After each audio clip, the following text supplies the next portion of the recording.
il y a de cela plusieurs années, une situation financière délicate m'avait contraint à accepter un emploi de nuit dans une station-service.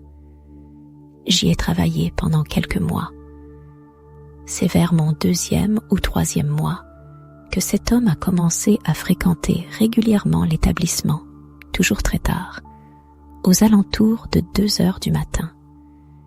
Il mesurait environ 1,4 m, avait de longs cheveux fins et venait à chaque fois acheter une grande bière avant de repartir. Un soir, il a fini par me demander mon prénom. Je le lui ai dit, et il n'a cessé de le répéter. « Rob, j'aime ça », en riant dans sa barbe. Il a ouvert sa bière et est sorti du magasin en marmonnant pour lui-même. Il était visiblement ivre. Cette nuit-là, la curiosité m'a poussé à vérifier si, comme je le soupçonnais, il conduisait en état d'ébriété à chacune de ses visites. Je l'ai observé s'éloigner, jusqu'à ce qu'il disparaisse de la vue, hors du terrain de la station-service. Il était logique qu'il agisse ainsi. Jamais il n'achetait d'essence, seulement de l'alcool. Après cela, je l'ai vu presque chaque soir pendant un certain temps. Il entrait, parfois visiblement plus ivre que d'autres soirs, et il lui arrivait de s'appuyer contre une étagère sans rien dire. À chaque fois, il me saluait avec un « Salut Rob ». Un soir, il était justement appuyé contre une étagère, buvant sa grande bière qu'il venait d'acheter, sans dire un mot. Il fixait simplement le mur. J'ai fini par lui demander son nom. Il m'a regardé, a hésité pendant environ 5 secondes et a répondu « Bob ». J'ai toujours pensé que Bob était le nom bidon par excellence quand on ment sur son identité. L'appelais-je Bob, juste parce que ça rimait avec mon nom? Peut-être. Toujours est-il que je continuais la conversation. « Alors, Bob, où travailles-tu » lui demandai-je. Son rire tonitruant me surprit. Il éclata de rire comme si j'avais raconté la blague du siècle. « Travailler ? Plus depuis longtemps, » répondit-il, encore secoué par son propre rire. Il ajouta, avec une amertume palpable, que l'État l'avait complètement floué et qu'il avait perdu son emploi. Je sentais l'odeur d'alcool. Il avait l'air d'être à nouveau ivre. Soudain, son regard se fit plus intense. Il me fixa avec une expression presque menaçante. Puis, d'un ton étonnamment doux, déclara « Toi, Rob, je t'aime bien. On dirait que tu sais où tu vas. » Je n'eus pas le temps de comprendre le sens de ces paroles. Après cette étrange déclaration, il sortit du magasin en titubant. Je ne le revis pas pendant plus d'1 semaine, ce qui était long pour un habitué comme lui. Bob m'a toujours mis mal à l'aise, dégageant une aura étrange, presque effrayante. J'imaginais souvent qu'il était ivre, mais il était clair que quelque chose n'allait pas dans sa vie personnelle. Par une nuit orageuse, particulièrement calme en raison du mauvais temps, la cloche de la porte d'entrée tinta. Avant même de lever les yeux, j'eus la prémonition que ce serait Bob. Et là, stupéfaction. C'était bien lui, mais dans une version bien plus sinistre. Il était trempé jusqu'aux os. Pas de veste de pluie, pas de parapluie. Simplement un t-shirt sombre et un jean. 6 longs cheveux ruisselaient d'eau et il restait là, immobile près de la porte, fixant le mur droit devant lui. Son visage exprimait une colère contenue, mais son regard était absent, comme si ses pensées le tourmentaient.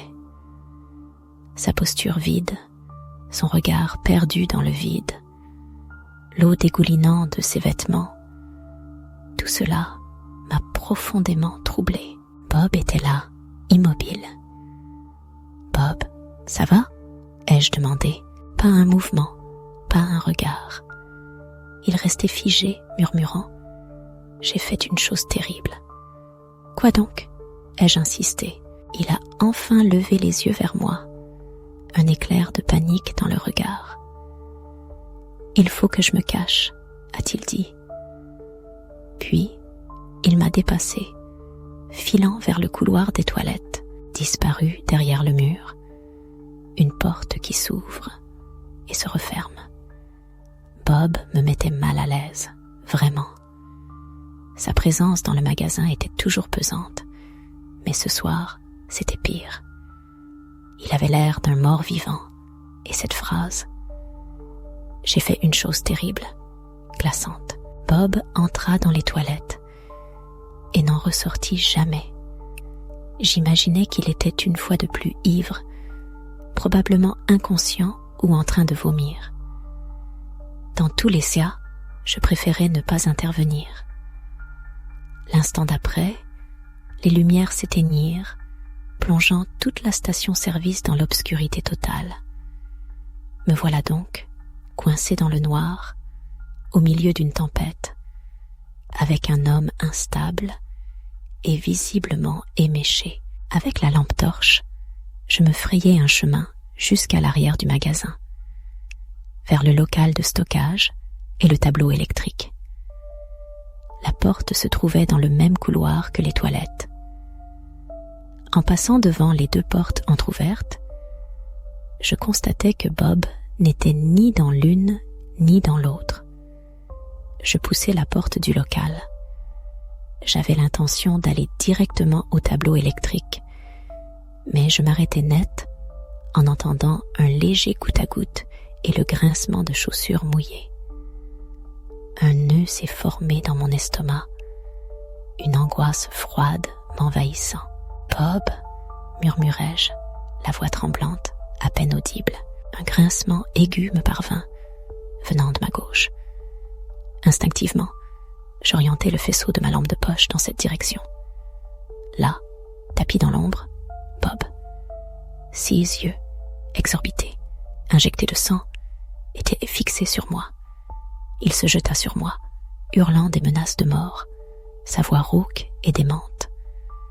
Je le repoussai avec force, sentant ses griffes lacérer mon dos.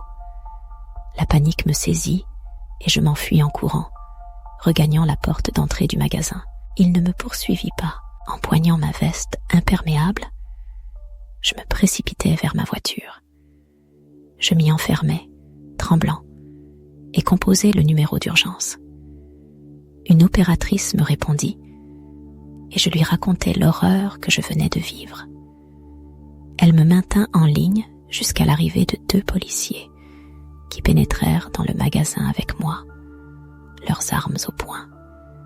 Bob, tapi dans l'arrière-boutique comme une bête traquée, les pupilles dilatées à l'extrême, je le remarquais seulement à cet instant, était visiblement sous l'emprise de quelque chose. Après que je leur ai raconté qu'il s'était jeté sur moi, proférant des menaces de mort et avouant avoir commis un acte terrible, ils l'ont emmené au poste. Plus d'1 mois après, j'ai découvert que ce Bob s'appelait en réalité Martin. Il avait sauvagement battu à mort son ex-femme, peut-être le soir même où il était entré dans la station-service. Pour faire court, après cette nuit, je n'ai plus jamais voulu travailler de nuit. Ironiquement, j'ai passé une grande partie de ma vie à conduire la nuit, mais jamais pour le travail. Alors que nous étions de jeunes adultes, avec ma bande d'amis, nous avions l'habitude de traîner jusqu'à des heures indues. On peut dire qu'on était un peu les marginaux. On pensait que c'était cool de rester dehors jusqu'à 5 heures du matin chaque week-end, à traîner dans des parcs ou sur des parkings. Rétrospectivement, c'était une perte de temps. Mais c'est pourquoi j'ai pas mal conduit la nuit, à des heures tardives. Et c'est souvent à ce moment-là que les ivrognes et les fous se retrouvent sur les routes. C'était un week-end. Il devait être près de 4 heures du matin. Je voulais rentrer chez moi.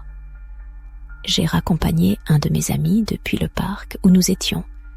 Et, avant de rentrer chez moi, j'ai dû m'arrêter pour faire le plein. J'aimais autrefois faire le plein d'essence la nuit, car il n'y avait jamais d'autre voiture. Un soir, je me suis arrêtée à ma station-service habituelle, non loin de chez mes parents. Alors que je me dirigeais vers le bâtiment pour payer, un type petit et portant une capuche est passé devant moi. Soudain, il s'est arrêté net et m'a dévisagé. « Quoi ?» ai-je lâché en continuant mon chemin. Il n'a rien répondu. Alors, j'ai continué à marcher. Un toxico typique, pensai-je. Je suis entrée dans le bâtiment pour régler mon essence. Puis, je suis ressortie pour faire le plein. Le silence régnait. Une atmosphère fantomatique enveloppait les rues désertes à cette heure tardive. Après avoir terminé, je repris la route, direction la maison. Soudain, un bruit étrange brisa le silence de l'habitacle. Un frisson me parcourut l'échine lorsque, jetant un coup d'œil dans le rétroviseur, j'aperçus une silhouette assise à l'arrière, me fixant intensément. Un cri strident, déchirant, s'échappa de ma gorge, menaçant de me faire perdre connaissance. Dans un réflexe de panique, je freinai brusquement, hurlant à l'intrus de sortir de ma voiture. À ma stupéfaction, il s'agissait de l'individu de la station-service. Ouvrant les portières en grand, je me mis à hurler au secours, espérant que les habitants alentour réagiraient. L'espoir renaquit lorsque les lumières de véranda s'allumèrent et que des portes commencèrent à s'ouvrir. L'homme sortit alors du véhicule et me lança un regard glaçant, proférant « Je pourrais te trancher la gorge ». L'ombre de la peur me poursuit encore aujourd'hui. C'était au milieu des années 60, dans la région d'Atlanta. J'avais 8 ou 9 ans, à peine sorti de l'enfance. Mon père enseignait dans une banlieue d'Atlanta, loin de notre maison. Ce jour-là, alors que je démarrais la voiture, un inconnu surgit et se faufila à l'arrière. La panique m'envahit. À peine quelques personnes sortirent de leur maison qu'il détalait déjà dans la rue. Je restai figé, incapable de le poursuivre. Quelques voisins s'approchèrent, inquiets, me demandant si j'allais bien. Je leur racontais, la voix tremblante, l'histoire de l'homme qui s'était introduit dans ma voiture. L'individu avait disparu. Hors de question de me lancer à sa poursuite. Je remerciai les personnes qui s'étaient manifestées et repris prudemment la route vers la maison, scrutant chaque recoin pour m'assurer qu'il ne réapparaîtrait pas. Cette rencontre, aussi brève qu'inattendue, reste gravée dans ma mémoire comme l'expérience la plus effrayante de ma vie. Chaque matin, je partageais le trajet avec lui vers l'école où il enseignait. Si ce voyage quotidien exigeait un réveil aux aurores, bien avant que le soleil ne daigne se montrer. Plusieurs fois par semaine, notre rituel incluait un arrêt à une modeste station-service indépendante pour refaire le plein. Souvent, nous étions les premiers clients, arrivant peu après l'ouverture.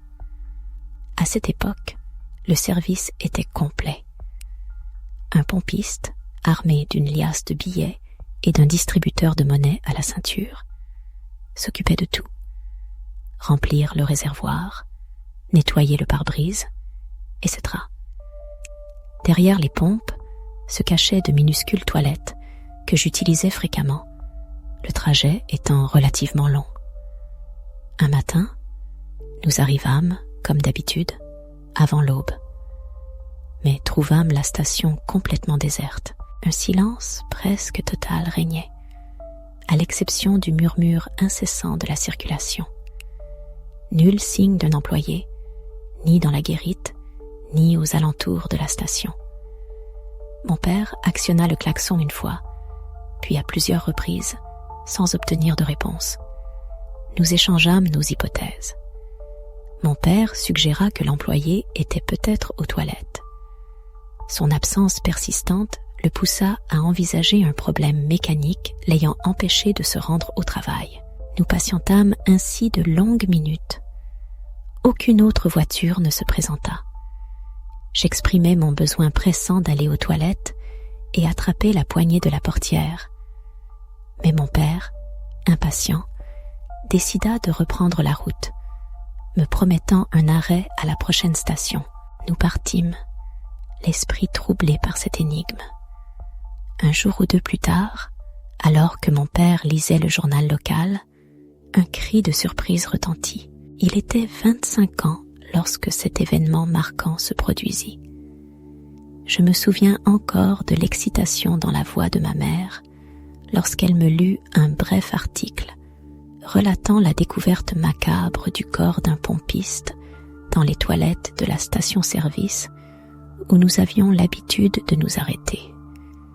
L'article, laconique, évoquait un volume qui avait mal tourné. L'absence de liquidité laissant peu de doute quant au mobile. L'aurore naissante n'avait probablement pas encore permis d'engranger une somme considérable, mais cela n'avait manifestement pas dissuadé l'assassin. L'article restait muet sur le montant dérobé, mais cette absence d'information ne faisait qu'amplifier l'horreur de la situation. Souvent, je me suis demandé quel aurait été l'impact sur l'enfant que j'étais si j'avais insisté pour utiliser ces toilettes ce jour-là, si j'avais été confronté à cette scène atroce. Nous n'avons plus jamais remis les pieds dans cette station-service. J'effectuais un trajet nocturne du nord au sud du Texas, empruntant la route 281, une voie rectiligne et paisible à ces heures tardives, lorsque cette nouvelle glaçante vint perturber le silence de la nuit. La fatigue me pesait lourdement. Sortir du travail et prendre la route aussitôt avait été épuisant. Je devais lutter contre le sommeil, m'arrêtant à des stations-service anonymes pour avaler des cafés brûlants. Je crois que c'était la 3e fois que la somnolence me gagnait. Et en plus, le réservoir était presque vide. J'ai donc bifurqué vers la première station-service croisée sur ces routes secondaires désolées. Impossible de me souvenir de l'enseigne, peut-être Sonoco ou Shell. Une seule voiture était garée sur le parking. Je me suis rangé près d'une pompe et suis entré. À l'intérieur, 2 personnes, le caissier et un homme qui arpentait les allées d'un pas nerveux. Je me suis servi un café. Un homme, agité, s'est approché de moi. « Attention, c'est chaud », a-t-il murmuré avant de s'éloigner. Une tentative maladroite et étrange d'entamer une conversation à laquelle je n'ai pas répondu. Je n'étais absolument pas d'humeur. Sans un mot, j'ai pris mon café et me suis dirigé vers la caisse pour régler mes achats, essence comprise. Il est revenu à la charge, juste derrière moi. « J'aime beaucoup votre eau. » Un simple merci, suffisamment audible, a été ma seule réponse. Il a enchaîné sans gêne. « Où allez-vous si tard ?» L'exaspération m'a envahi. D'un ton ferme, je lui ai demandé de me laisser tranquille. Le caissier, un homme hispanique d'une 40aine d'années, semblait indifférent. Ignorait-il l'anglais ou simplement la scène qui se déroulait sous ses yeux? De toute façon, vu sa petite taille, il était peu probable qu'il intervienne. Un homme derrière moi m'a dit de me calmer après que je lui ai demandé de me laisser tranquille. J'ai quitté la boutique sans un mot de plus et me suis dirigé vers ma voiture. Quelques secondes après, j'ai entendu la porte s'ouvrir à nouveau. Arrivé près de mon véhicule, je me préparais à faire le plein. Alors que l'essence commençait à couler, j'ai perçu le bruit de ses pas sur le béton, de l'autre côté des pompes. Puis, le bruit a cessé. Intriguée, j'ai jeté un coup d'œil et l'ai aperçu, immobile, de l'autre côté de la pompe. Il était simplement là, à m'observer fixement. Il ne faisait pas le plein. Il n'y avait même pas de voiture à côté de lui. L'idée de saisir ma bombe lacrymogène dans la console centrale a commencé à me traverser l'esprit. Un frisson me parcourut l'échine lorsqu'il me demanda si j'étais seule. La question, anodine en apparence, alourdit l'atmosphère d'une menace palpable. « Non », répondis-je d'une voix ferme. « Mon ami m'attend dans la voiture. » D'un geste vif, j'ouvris la portière et empoignai le spray au poivre rangé dans la console centrale. Le tenant dissimulé le long de ma jambe, je feignis de me concentrer sur le remplissage du réservoir. L'homme, tel un prédateur, contournait lentement la pompe à essence, cherchant à se rapprocher. « Je ne vois personne dans la voiture », lança-t-il, défiant mon regard. Sans hésiter, je brandis le spray et le pointai vers lui. L'homme recula aussitôt. « Je voulais juste engager la conversation », marmonna-t-il, les yeux rivés sur moi, tandis qu'il s'éloignait à reculons. J'étais sur le point de terminer de faire le plein. Soudain, un cliquetis se fit entendre, stoppant net le flux d'essence. Le réservoir était plein. J'avais environ $6 de monnaie à récupérer. Il me fallait retourner à l'intérieur. Un homme se tenait entre la boutique et moi, me forçant à prendre une décision. J'ai choisi de récupérer ma monnaie, tout en gardant le spray au poivre pointé vers lui. Il recula en riant doucement. Une fois à distance respectable, je lui tournai le dos et entrai dans la boutique. Je demandai de la monnaie à la caissière, lui expliquant que cet homme me mettait mal à l'aise. Mais elle ne sembla pas saisir mon malaise. Après avoir récupéré ma monnaie, j'observai le parking à travers la porte vitrée avant de sortir. L'individu avait disparu. La peur me tenait. L'idée qu'il puisse se cacher me glaçait. Je m'aventurai finalement devant la boutique, sans quitter le trottoir, scrutant les alentours. L'homme s'était volatilisé, se cachant sans aucun doute. Une camionnette a fini par se garer sur le parking, se positionnant près d'une des pompes. Un homme imposant, à la barbe fournie, en est descendu. Je me suis approché, sollicitant son aide. Je lui ai demandé de vérifier si un homme se cachait derrière ma voiture. Il était visiblement perplexe, mais a accepté. Arrivé de l'autre côté de mon véhicule, il a soudain crié « Qu'est-ce que vous faites ?» À cet instant, l'individu louche a jailli de derrière ma voiture, se précipitant vers l'obscurité qui enveloppait la station-service. Il s'est enfui en courant. L'homme à la barbe, avec son fort accent du sud, m'a conseillé de faire très attention. J'ai quitté ce parking précipitamment, reprenant ma route. J'étais persuadée que cet homme sinistre attendait, à 100%, le moment où j'ouvrirais ma portière pour me surprendre. C'est un sentiment profondément troublant qui m'envahit. Une ombre d'inquiétude plane, obscurcissant mon esprit face à cette révélation. Une angoisse sourde résonne en moi, un malaise indéfinissable qui perturbe mon équilibre intérieur. C'est plus qu'un simple désagrément, c'est une perturbation de mon être, une vague sombre qui menace de submerger ma tranquillité.